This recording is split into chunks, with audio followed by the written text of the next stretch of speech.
Hello everyone, कैसे हैं आप लोग। उम्मीद करती हूँ अच्छे ही होंगे। सो गाइस, फोर्थ मैरिज के प्रीवियस पार्ट में आपने देखा ही था कि कैसे श्रेया अपनी मीरा को बचाने के लिए विक्रम के सामने खड़ी हो गई थी। तो चलिए आगे देखते हैं कि स्टोरी में क्या होता है। नफरत की आग जब घर की दहलीज लांघ जाए ना, तो वो रिश्तों को ही नहीं, इंसानों को भी राख कर देती। पिछले पार्ट में आपने देखा ही था कि कैसे सरपंच और उसके बदतमीज बेटे विक्रम ने रात के अंधेरे में मीरा के आलीशान मेंशन पर पेट्रोल से हमला कर दिया। चारों तरफ आग की लपटें थी, धुआं था और मौत का साया था। उस धुएं के बीच जब विक्रम ने जमीन पर गिरी बेबस मीरा पर तलवार उठाई, तो जो रिया कल तक डर के मारे कांपती थी, सिसकती थी, वो अपनी बीवी मीरा को बचाने के लिए ढाल बनकर बीच में कूद गई। उसने जमीन पर पड़ी मीरा की बंदूक उठाई और सीधे तान दी विक्रम की छाती पर। हवा रुकी हुई थी, धड़कनें तेज थी और आग की लपटों के बीच दो औरतों की जिंदगी का सबसे बड़ा इम्तिहान शुरू हो चुका था। चलिए देखते हैं कि इस जलते हुए नरक से मीरा और रिया कैसे बाहर आएंगे। शुरू करते हैं फोर्थ मैरिज का पार्ट 5। हॉल के चारों तरफ पर्दों और सोफों में आग लग चुकी थी। काला धुआं छत को छू रहा था। विक्रम के हाथ में तलवार थी, लेकिन उसकी नजरें सीधे मीरा की उस लोडेड गन पर थी जिसे रिया ने दोनों हाथों से पकड़ रखा था। रिया के हाथ कांप रहे थे, आंखों में आंसू थे, लेकिन निशाना बिल्कुल सीधा था। जमीन पर गिरी मीरा ने जब रिया को इस रूप में देखा तो उसके होश उड़ गए। वो मीरा जो हमेशा रिया को कमज़ोर समझती थी, आज उसकी जान उस कमज़ोर लड़की के हाथों में थी। विक्रम कहते, ओहो, तू जो बिल्ली कल तक म्याऊं म्याऊं करती थी, आज वो शेरनी बन रही है। रिया, बंदूक नीचे कर, तेरे बस की बात नहीं है गोली चलाना। तूने आज तक एक चूहा भी नहीं मारा होगा। ये लोहे का खिलौना तेरे हाथों में अच्छा नहीं लगता।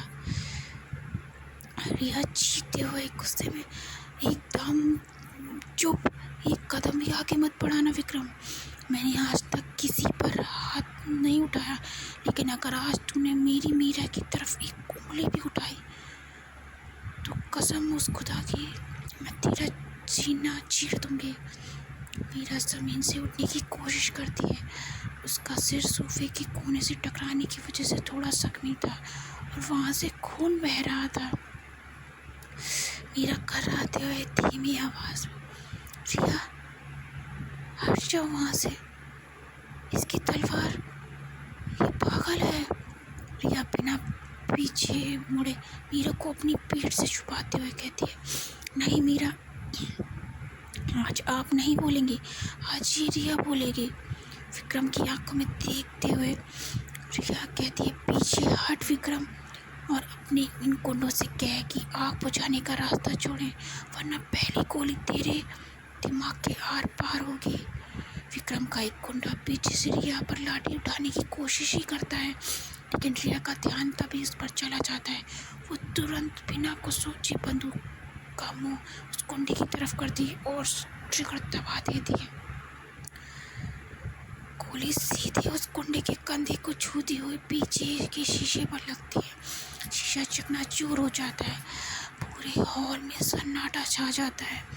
विक्रम और उसके साथी दंग रह जाते हैं कि इस लड़की ने सच में गोली चला दी।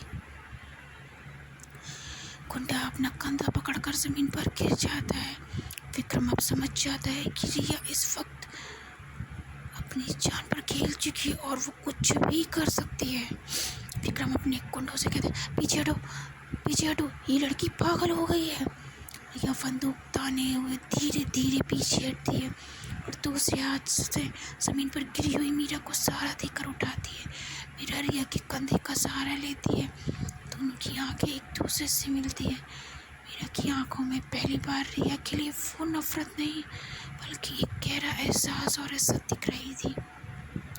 रिया मीरा से कहती, मीरा चलिए, पीछे के दरवाजे से रास्ता साफ है, धुआं कम है वहाँ। दोनों तेजी से मेंशन के पिछले दरवाजे की तरफ भागते हैं। विक्रम पीछे से चिल्लाता रह जाता है, लेकिन आग इतनी फैल चुकी थी कि वो अंदर आने की हिम्मत नहीं कर पाता। तभी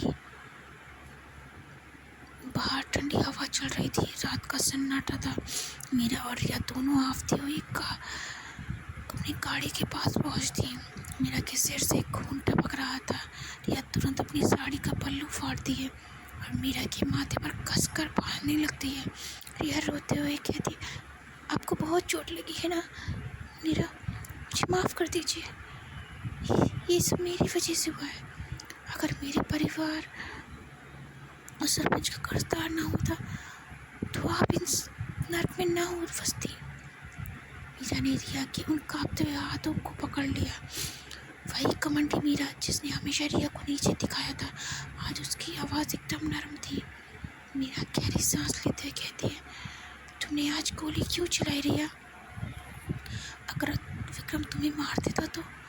रिया कहती है, क्योंकि आप सिर्फ मेरी नफरत नहीं है या आप मेरी वो हकीकत हैं जिसके लिए मैं अपनी जान भी दे सकती हूँ। दुनिया के सामने भले ही हमारी शादी ज़बरदस्ती की हो, लेकिन आप मेरी बीवी हैं।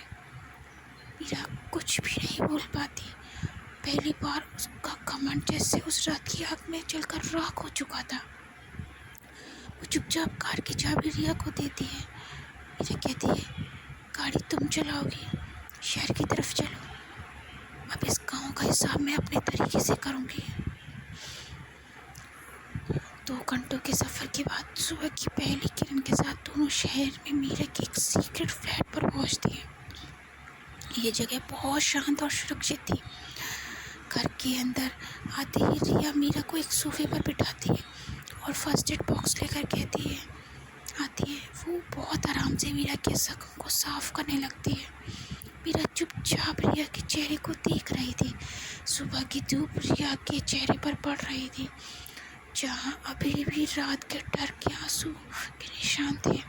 मीरा को एहसास होता है कि जिस लड़की को वो अब तक अपने पैरों की जूती समझ रही थी, उसी ने आज अपनी जान की बाजी लगाकर उसकी रक्षा की है। मीरा धीरे से रिया का हाथ पकड़ लेती, दर्द हो रहा है या जाकर कहती, कहाँ? मैं दवा और आराम से लगाती हूँ। मीरा अपने दिल पर हाथ रखती है, यहाँ नहीं रिया, यहाँ दर्द हो रहा है। ये सोच कर कि मैंने तुम्हारे साथ कितना बुरा किया, तुम्हें रोज़ टॉर्चर किया, तुम्हारे परिवार को ताने दिए, लेकिन तुमने आज। रिया मीरा की होठ पर उंगली रख देती है। पुरानी बातें मत कीजिए मीरा, अपने सरपंच की बेटी से मेरी इज्जत बचाई थी, वो मेरे लिए काफ़ी था। मुझे आपसे कोई शिकायत नहीं है। मीरा का दिल पिघल जाता है। वो रिया को अपनी तरफ खींचती और उसे कसकर अपने सीने से लगा लेती है। इस बार इस गले मिलने में कोई ज़बरदस्ती नहीं थी, कोई नफरत नहीं थी, सिर्फ 2 दिलों का एक दूसरे के लिए धड़कना था। मीरा रिया के बालों को सहलाते हुए कहती है, विक्रम और उसके बाप सरपंच ने मेरा घर चलाया है, अब मैं उनका पूरा साम्राज्य चला दूंगी। वो मीरा को जानते नहीं है, लेकिन अब वो मीरा को उस रूप में देखेंगे जो कानून और ताकत दोनों से शिकार करना चाहती है। 2 दिन बाद गाँव में सरपंच और विक्रम जश्न मना रहे थे। उन्हें लग रहा था कि मीरा और रिया या तो आग में जल गई या डरकर शहर भाग गई और कभी वापस नहीं आएंगे। गांव के चौपाल पर सरपंच अपनी लाठी लिए बैठा था और विक्रम हुक्का पी रहा था। तभी विक्रम कहता है, बापू मज़ा आ गया, वो शहर की मेम और उसकी बीवी दोनों को घमंड उस आग में स्वाहा हो गया। तभी अचानक पूरे चौपाल को 4 बड़ी पुलिस की गाड़ियाँ घेर लेती हैं। सायरन की आवाज़ से पूरा गाँव गूंज उठता है।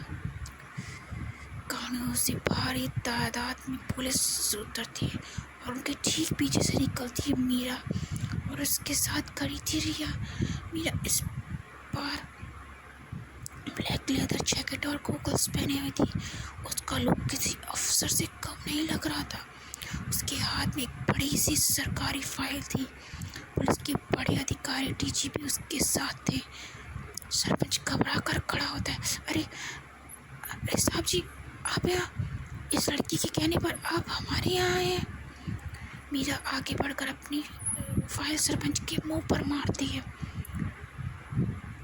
ठाकुर भानु प्रताप सिंह, तुम्हारे काले कारनामों का घड़ा भर चुका है। पिछले 10 साल में तुमने जो भी अवैध ज़मीनें हड़पी हैं, जो सरकारी फंड का घोटाला किया है, और 2 रात पहले जो तुमने मेरे घर पर पेट्रोल पंप फिकवाया, उन सब का पक्का सबूत इस फाइल में है और फुटेज भी है। विक्रम गुस्से में, तू हमारा कुछ नहीं बिगाड़ सकती। रिया कहती है, रिया इस बार खुद आगे आकर विक्रम की आंखों में आंखें डालकर बोलती है, चुप रहो विक्रम, कल तक मैं अकेली थी, लेकिन आज मेरे साथ मेरी ताकत, मेरी मीरा खड़ी है। कानून के शिकंजे से अब तुम्हें और तुम्हारे बाप को कोई भी नहीं बचा सकता। डीजीपी तुरंत ऑर्डर देते हैं, अरेस्ट हिम। पुलिस वाले विक्रम और सरपंच को घसीटते हुए गाड़ी में डालते हैं। पूरा गांव तमाशा देख रहा होता है। जो लोग कल तक मीरा और रिया की शादी का मजाक उड़ा रहे थे, आज वो डर के मारे सर झुकाए खड़े थे। तो देखा आपने, नफरत की कोख से शुरू हुई ये फोर्स मैरिज का सफ़र एक ऐसे मुकाम पर पहुंच चुका है जहां 2 जिस्म एक जान बन चुकी मीरा ने रिया को अपना मान लिया है और रिया ने मीरा के लिए दुनिया से लड़ना सीख लिया। हाँ, इन दोनों को भी एक दूसरे से प्यार नहीं हुआ, पर वो जो नफरत थी अब वो धीरे धीरे ख़त्म हो चुकी है। लेकिन क्या ज़माने का जहर इतनी आसानी से ख़त्म हो जाएगा? जेल की सलाखों के पीछे बंद सरपंच और विक्रम क्या कोई नई चाल चलेंगे? और क्या शहर जाने के बाद मीरा और रिया की इस मैरिज लाइफ को लोग स्वीकार करेंगे? जानने के लिए देखने ना भूलें फोर्स मैरिज का अगला धमाकेदार पार्ट। अगर मीरा और रिया की ये जीत आपके दिल को छू गई तो वीडियो को एक बड़ा सा लाइक करें, कमेंट में अपना प्यार बरसाएं और चैनल को सब्सक्राइब करना बिल्कुल भी ना भूलें। And one second, I am sorry guys, थोड़ा मेरे गले में प्रॉब्लम हो रही थी, इस वजह से मेरी वीडियो रिकॉर्ड नहीं कर पा रही थी और 4 दिन का गैप हो गया, बट अब से रेगुलर वीडियो अपलोड हो जाएगी। एंड प्लीज़ मुझे ज़रूर बताइएगा कमेंट्स में कि आपको स्टोरी का कौन सा पार्ट और कौन सा सीन अच्छा लगा, और कुछ अगर आपको नया ऐड करवाना तो वो भी ज़रूर बताइए। तो मिलते हैं आपसे नए धमाकेदार एपिसोड के साथ, तब तक के लिए बाय बाय।